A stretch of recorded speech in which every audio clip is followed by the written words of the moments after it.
Welcome to AK TV news. నిజం నిప్పు లాంటిది. వార్తలు చదువుతున్నది ఉదయగిరి శివరాం. సిరిసిల్ల జిల్లా తంగళ్లపల్లి గిరిజన సంక్షేమ గురుకుల పాఠశాలలో పీఈటీ జోష్న డౌన్ అంటూ 500 మంది విద్యార్థుల ధర్నా.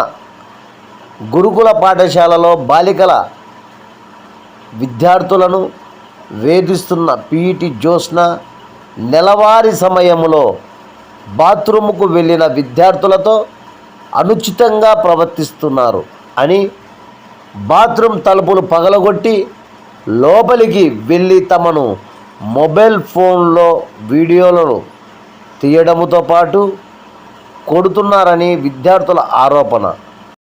రోడ్డుపైన బైఠాయించిన విద్యార్థులు